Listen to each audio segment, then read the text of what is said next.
Hi అండి. మీరంతా ఎలా ఉన్నారు? నేనైతే చాలా బాగున్నానండి. మీరంతా కూడా చాలా బాగుండాలని మరి ప్రార్థిస్తున్నాను. ఈరోజు రెసిపీ వచ్చేసి తురియా స్పెషల్ అండి. బెల్లం తాలికలు.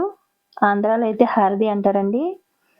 తురియా రోజునైతే నైవేద్యంగా ఈ బెల్లం తాలికలనైతే కంపల్సరీ పెడతారండి. ఇప్పుడు బెల్లం తాలికని ఎలా తయారు చేసుకోవాలో చూద్దాము. దీనికోసము ఒక గ్లాసు బియ్యం పిండి, కొద్దిగా పచ్చి కొబ్బరి, అలానే బెల్లం పొడి తీసుకున్నానండి. ఇప్పుడు పొయ్యి మీద ఒక గిన్నె పెట్టుకుని గ్లాస్ పిండికి గ్లాసున్నర వాటర్ వేసుకోవాలి.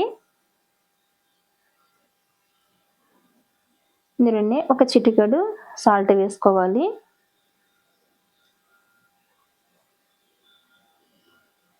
వాటర్ మరుగుతుంది కదండి, ఇప్పుడు బియ్యం పిండిని వేసేసుకొని ఒకసారి బాగా కలుపుకోవాలి. ఇప్పుడు ఇందులోని కొద్దిగా పచ్చి కొబ్బరిని కూడా వేసేసుకోవాలి.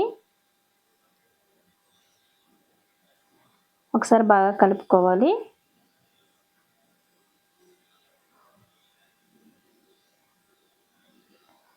పిండి అయితే బాగా ఉక్కిపోయింది కదండి, ఉడికింది. స్టవ్ ఆఫ్ చేసుకొని పిండి అంతా ఒక గిన్నెలోకి తీసుకుని చల్లారనివ్వాలి. మూత పెట్టుకుని 10 నిమిషాలు పక్కన పెట్టుకుంటే పిండి బాగా మగ్గుతుందండి వేడికి. ఇప్పుడు చపాతీ పీట కానీ లేదనుకుంటే మామూలు పీట కానీ ఉంటే తీసుకొని మనం ముందుగా ఉడకబెట్టి పెట్టుకున్న బియ్యం పిండిని ఒకసారి బాగా కలుపుకొని పొడి పిండిని చల్లుకుంటూ కొద్దిగా ఉడకబెట్టిన బియ్యం పిండిని తీసుకుని ఇలా లైట్గా ప్రెస్ చేసుకుంటూ స్పీడ్గా తాలికలను అయితే రెడీ చేసుకోవాలి.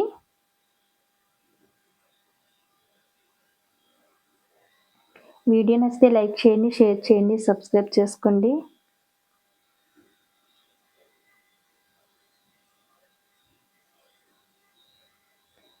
ఇదే విధంగా పిండి అంతా అయిపోయేంత వరకు పొడి పిండి చల్లుకుంటూ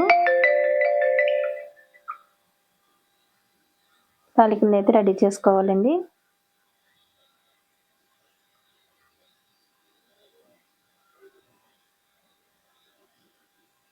బియ్యాన్ని అయితే కడిగి ఆరబోసి మిక్సీ పట్టిన బియ్యం పిండితోటి తాలికలు చేసుకోవాలండి. ఇట్లా అన్నీ చేసుకున్న తర్వాత పొయ్యి మీద ఒక గిన్నె పెట్టుకుని గ్లాసున్నర వాటర్ వేసుకోవాలి. గ్లాసున్నర బెల్లం వేసుకుంటున్నాం కదండి, అలానే గ్లాసున్నర వాటర్ వేసుకుని గ్లాసున్నర బెల్లం కూడా వేసుకోవాలి. బెల్లం వచ్చేసి ఆర్గానిక్ అండి, అందుకనే థిక్ కలర్లో ఉంది. బెల్లం అంతా కరిగిపోయిన తర్వాత ఒకసారి వాటర్ని అంతటిని ఉడకబెట్టుకోవాలి.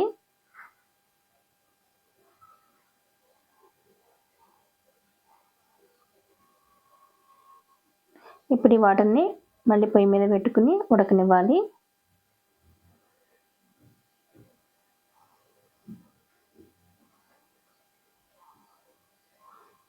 ఉడుకుతుంది కదండి, ఇప్పుడు ఒక 2 స్పూన్లు చక్కెర వేసుకోవాలి. చక్కెర వేసుకుంటే టేస్ట్ ఇంకా బాగుంటుందండి. వద్దనుకున్న అవాయిడ్ చేయొచ్చు. ఇందులోనే కొద్దిగా ఇలాచీ పౌడర్ కూడా వేసుకుని కొద్దిగా పచ్చి కొబ్బరి కూడా వేసుకుని ఒకసారి బాగా కలుపుకోవాలి. ఇప్పుడు మరుగుతుంది కదండి, మనం ముందుగా చేసి పెట్టుకున్న తాలికల్ని వేసేసుకోవాలి. తాలికలను అయితే మనం గరిటెతోటి కలపకూడదండి. గిన్నెనే మనం అటు ఇటు ఊపుకుంటూ దాన్ని సిమ్లో పెట్టుకుని చిన్నగా ఉడకనివ్వాలి. గరిటెతో అస్సలు కలపకూడదండి.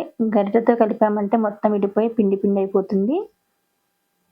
ఇట్లానే సిమ్లో పెట్టుకొని చిన్నగా ఉడకనివ్వాలి.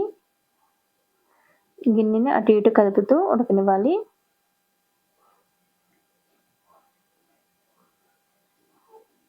అంతే అండి, చూసారా అంత మంచిగా ఉడికిపోయింది. ఎంతో టేస్టీగా ఉండే, దేవుడికి కూడా ఎంతో ఇష్టమైన బెల్లం తాలికలు అయితే రెడీ అయిపోయిందండి. వీడియో నచ్చితే లైక్ చేయండి, షేర్ చేయండి, సబ్స్క్రైబ్ చేసుకోండి.